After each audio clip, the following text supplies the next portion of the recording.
O clima mudou. Os eventos extremos, resultados de um mundo mais quente, já são realidade aqui, aí e em todas as partes do mundo. Não tem mais jeito, precisamos falar sobre isso. Então, se você quer acompanhar as negociações climáticas, as ações políticas, ouvir cientistas ou mesmo entender como isso te afeta, você está no lugar certo. Esse é o Entrando no Clima, um podcast quente como as mudanças climáticas. Olá, tudo bem? Seja bem-vindo a mais um episódio do podcast Entrando no Clima. Esse é o 41º episódio, último dia, ou teoricamente, último dia de Conferência do Clima do Azerbaijão. E eu tô aqui, como de costume, com Cristiane Przybylski, repórter especial do Eco, que está direto de Baku e vai nos contar um pouco como estão os últimos momentos da conferência. Tudo bem, Cris? Oi, Márcio. Oi, ouvintes. Tudo bem? Talvez não os últimos momentos da conferência, né, Márcio? Porque até o momento a gente não tem o resultado, então pode ser que ela se estenda aí por algumas horas ou dias a mais. É verdade, mas o clima já está um clima de final de festa, né? Algumas pessoas que têm passagem marcada, estão voltando para os seus países, mesmo com os negociadores ainda a todo vapor.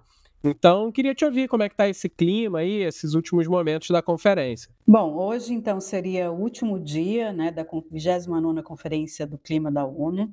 As pessoas já estão indo embora, né, os pavilhões sendo desmontados, pessoas andando com malas, mas na verdade o principal da conferência ainda não acabou, não chegou ao seu fim e parece que está longe de chegar. Vou falar um pouquinho mais sobre isso, mas eu queria falar da situação aqui na conferência, né? Parece tudo que está num clima de final de festa. Assim, os voluntários já estão indo embora, é difícil achar papel higiênico no banheiro, e aqui foi um lugar todo improvisado, assim, né? O local da Conferência do Clima, ele foi construído num estádio aqui no Azerbaijão, então ele foi totalmente construído e tem os tapetes, né? O chão é cheio de tapetes. Só que imagina 2 semanas de milhares de pessoas pisando nesse tapete, eles já estão cheios de dobrinhas, então a gente fica tropeçando neles o tempo todo, assim, né? Mas enfim, assim, para dizer para vocês, muita gente já foi embora, os espaços estão bem esvaziados, mas nas salas de negociações está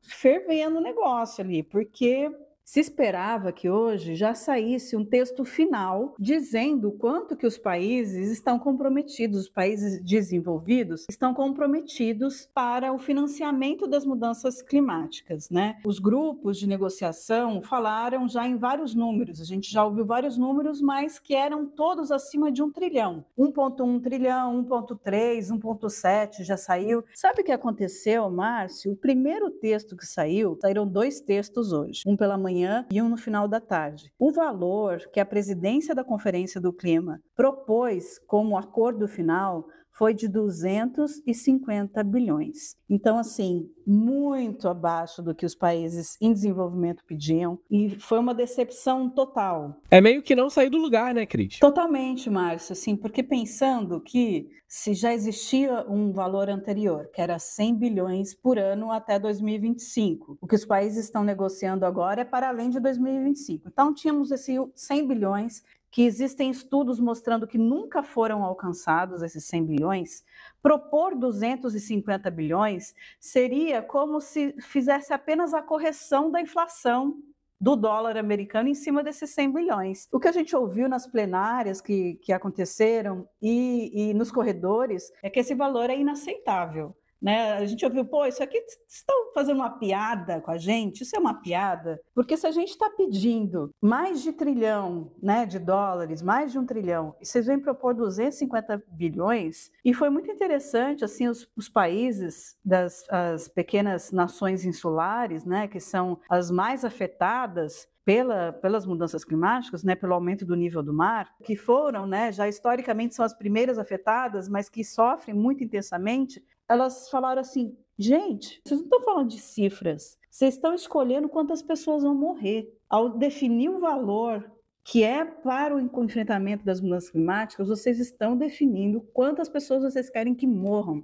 Esse discurso assim bateu muito forte. Mas, enfim, a gente não tem ainda um texto final. Estamos gravando esse podcast às 10h30 da noite da sexta-feira. Ainda não há um vislumbre de final de Conferência do Clima. Agora, à noitinha, a ministra Marina Silva e a secretária de Mudança Climática do Ministério do Meio Ambiente, a Ana Toni, fizeram uma entrevista coletiva não só com a imprensa brasileira, mas de todo mundo, e elas falaram sobre essa situação toda, né, que a gente está vivendo, e falaram também desse valor, que na visão delas, o que elas acharam. Vamos ver.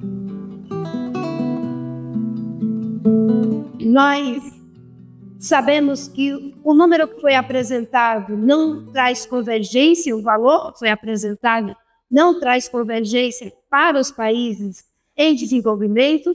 Os 250 bilhões que foi apresentado tem uma série de questões que precisam ser adequadamente reequilibradas. O grupo de alto nível em finanças estabeleceu, a partir dos estudos que fez, que são necessários 300 bilhões de dólares até 2030 e 390 bilhões de dólares até 2035. E essa é uma realidade que precisa ser entendida da seguinte forma: se em Dubai nós, com o número que foi dado pela ciência, de que não se poderia ultrapassar 1,5 de temperatura da Terra, nós assumimos de compromisso com esse objetivo. Seus estudos estão dizendo que o necessário é 1,3 trilhão de dólares para dar consequência aos acordos com os quais já estamos comprometidos. Então, é importante o reconhecimento de que a necessidade de recursos para essa cesta de investimento climático é 1,3 trilhão de dólares. Voltamos para continuar repercutindo aí esse anúncio final, que ainda não finalizou, né? Um texto que veio muito ruim da presidência do Azerbaijão. E, Cris, fica uma impressão de que a presidência dessa COP, a presidência do Azerbaijão, não soube tocar as negociações, tendo em vista a relevância desse tema, né? Pois é, essa foi uma crítica que foi bastante repetida, principalmente nesses últimos dias, de que parece que faltou uma liderança do Azerbaijão na condução desse processo de negociação climática. Depois dessa coletiva, a gente conversou com algumas pessoas do Itamaraty e a gente perguntou, por que isso está acontecendo? Vocês também têm essa impressão, né, de que o Azerbaijão faltou na liderança? E aí eles falaram, parece que o Azerbaijão não tinha ideia da encrenca que ele estava se metendo, né? Porque, assim, de fato é muito difícil, né? Imagina você ter que dialogar com mais de 190 países, chegar a um acordo, né? É como uma grande reunião de condomínio que você tem que resolver questões lá do seu prédio, né? Então, assim, você chegar a um consenso numa reunião de condomínio já é difícil, imagina com 190 e poucos países, quase 200 países, sobre questões muito sensíveis, incluindo essa do dinheiro, né? Eu queria trazer um trecho para vocês da Ana Toni, que é a secretária de Mudanças Climáticas do Ministério do Meio Ambiente, falando desse atraso, porque era esperado esse texto, né, essa cifra que a presidência da conferência iria propor dias atrás, para ter tempo para haver negociação entre os países. Esse número chegou hoje de manhã. Veio um segundo texto no final da tarde que se esperava que mudasse, né, fosse mais ambicioso, continuou os 250. Então, assim, tem de fato um descontentamento dos países com a liderança do Azerbaijão. E aí eu trouxe um trechinho da Ana Toni falando sobre isso.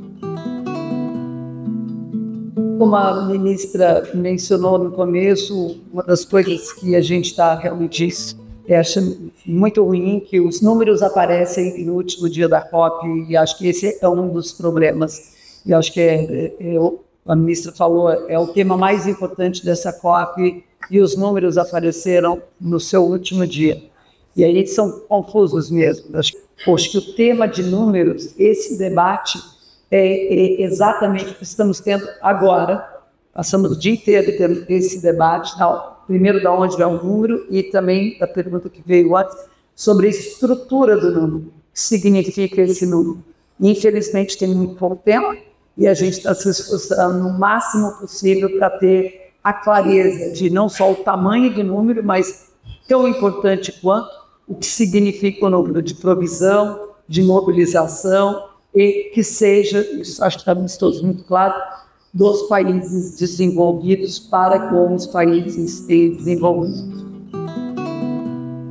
Continuamos aqui com a Cristiane Przybyski, direto lá de Baku. Cris, depois de ouvir a Ana, depois de ouvir a Marina, fica um sentimento que talvez essa conferência acabe sem acabar, ou acabe sem uma resolução prática mesmo desses temas que seriam os principais, né? Pois é, essa foi uma questão que a gente levou para elas também. Existe alguma possibilidade da gente terminar a conferência sem terminar? Que foi o que aconteceu na Conferência de Biodiversidade lá em Cali, na Colômbia, que acabou que tinha também como ponto central o financiamento, né, voltado para ações de biodiversidade, para a proteção da biodiversidade mundial, e acabou sem acabar, porque não se chegou a uma resolução.